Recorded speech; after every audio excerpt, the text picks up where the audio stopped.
শীতকালের বাজারের ব্যাগে ফুলকপি থাকবে না তা কি কখনো হতে পারে? শীতকাল মানেই কিন্তু ফুলকপির বিভিন্ন ধরনের রান্না আমাদের বাঙালি বাড়িতে হয়ে থাকে।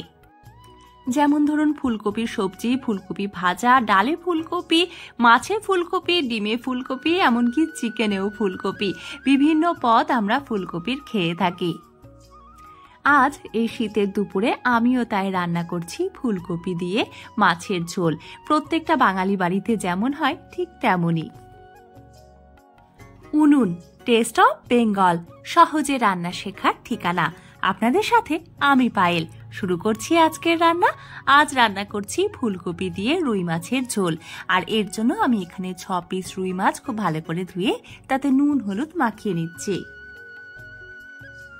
উনুন টেস্ট অফ বেঙ্গলের যারা দর্শক তারা কিন্তু জানেন যে উনুন টেস্ট অফ বেঙ্গল সব সময়ই আপনাদের কাছে খুব সহজে বিভিন্ন ধরনের রান্না করে দেখায়। তবে যারা আজ প্রথম আমার এই রান্না দেখছেন তাদের বলবো যে আপনারা ভালোবেসে উনুন টেস্ট অফ বেঙ্গলকে করে তুলতেই পারেন আপনার রান্নাঘরের সাথে। আজ আমি খুবই সাধারণ একটা রান্না করছি, ফুলকপি আলু দিয়ে রুই মাছের ঝোল। বাঙালি বাড়ির খুবই জনপ্রিয় খাবার, যেটা আমাদের বাড়িতে এইভাবে রান্না করা হয়। আপনারা ভিডিওটা দেখুন। তবে আপনাদের বাড়িতে অন্য কোনোভাবে রান্না হলে বা আপনারা কিভাবে রান্না করেন সেটা কিন্তু আমাকে অবশ্যই জানাবেন। রান্নার জন্য প্রথমেই আমি কড়াইতে সর্ষের তেল খুব ভালো করে গরম করে নিয়েছি। মাছ ভাজার জন্য তেল খুব ভালো করে গরম না করলে কিন্তু ভাজার সময় মাছ ভেঙে যায়, তাই মাছ ভাজার আগে তেল খুব ভালো করে গরম করে নেবেন। আঁচ কমিয়ে মাছগুলো খুব ভালো করে আমি ভেজে নিলাম। মাছ ভাজা হয়ে গেলে আমি কড়াইতে ওই তেলেই ভেজে নিচ্ছি ডুমো করে কেটে রাখা ফুলকপি। অল্প একটু লবণ দিয়ে আমি ঢাকা দিয়ে ফুলকপিটা খুব ভালো করে ভেজে নিচ্ছি। রান্নাটা আমি হালকা থেকে মাঝারি আঁচেই করছি। আঁচ বাড়িয়ে রান্না করলে কিন্তু রান্নার স্বাদ ভালো হয় না। ফুলকপি ভাজা হচ্ছে ততক্ষণে আমি অন্য মশলা তৈরি করে নিচ্ছি। এখানে আমি একটা বড় সাইজের পেঁয়াজ নিয়েছি আর নিয়েছি একটা ছোট সাইজের টমেটো। এই পেঁয়াজ আর টমেটোটা আপনারা কিন্তু বাদ দিতে পারেন। ফুলকপি দিয়ে মাছের ঝোল রান্নায় পেঁয়াজ দিলে সেই স্বাদটা আমার পছন্দ হয়। তবে অনেকেই আপনারা মাছে পেঁয়াজ খেতে পছন্দ করেন না, তারা কিন্তু পেঁয়াজ দেবেন না। ফুলকপি ভাজা হয়ে গেলে এবারে আমি ফালি করে কেটে রাখা আলুও ভেজে নিচ্ছি অল্প একটু লবণ দিয়ে। উনুন টেস্ট অফ বেঙ্গল আপনাদের কাছে বিভিন্ন ধরনের সহজ রান্নার সাথে সাথে একটা বার্তাও পৌঁছে দিয়ে থাকে। খাবার এবং জলের অপচয় করবেন না, খাবার ভাগ করে নেবেন, এতে ভালোবাসা বাড়ে।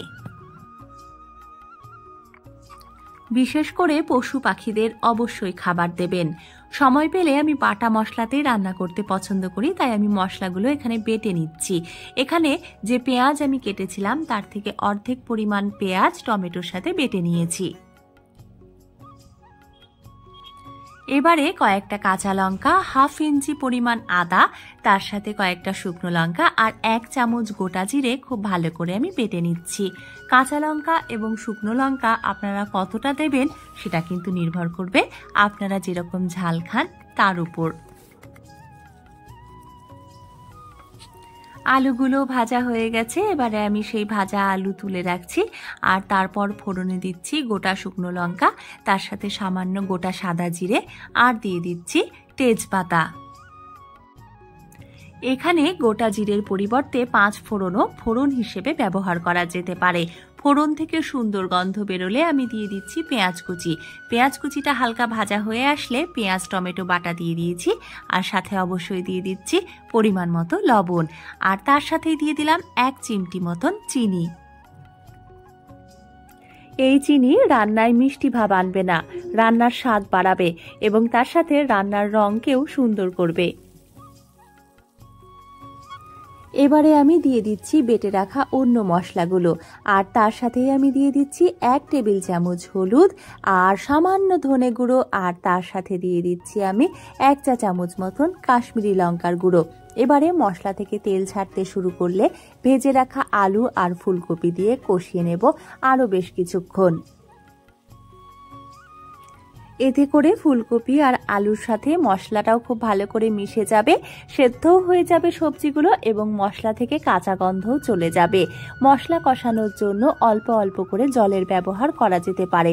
একসাথে বেশি জল দিয়ে মশলা কষালে কিন্তু রান্নার স্বাদ ভালো হবে না। মশলা কষানো হয়ে গেলে আমি এখানে ঝোলের জন্য জল দিয়ে দিয়েছিলাম। আর এই জলটা আজ আমি নর্মাল জলই ব্যবহার করেছি, তবে রান্নার সময় উষ্ণ গরম জল ব্যবহার করলে রান্নার স্বাদ ভালো হয়। ঝোল ফুটে উঠলে ভেজে রাখা মাছগুলো দিয়েছি আর এক টুকরো আলু আমি ঝোলের মধ্যে চটকে দিয়েছি। এতে করে ঝোলের ঘনত্ব বাড়বে এবং রান্নার স্বাদটাও বেড়ে যাবে। ঝোলে মাছ দেওয়ার পর আর 1 মিনিট আমি রান্না করলেই রেডি হয়ে যাবে আমাদের খুব পরিচিত জনপ্রিয় খাবার আলু ফুলকপি দিয়ে রুই মাছের ঝোল। এখানে আজ আমি রুই মাছ রান্না করলাম, তবে অন্য যে কোনো বড় মাছ, অবশ্যই ইলিশ ছাড়া। ইলিশ আমি কখনোই এইভাবে রান্না করি না, মানে ইলিশ রান্নায় আমি পেঁয়াজের ব্যবহার একদম করি না। তাই ইলিশ ছাড়া অন্য যে কোনো বড় মাছ, এমনকি ছোট মাছও এইভাবে আলু ফুলকপি দিয়ে রান্না করলে কিন্তু সেটা খেতে খুব ভালো লাগে।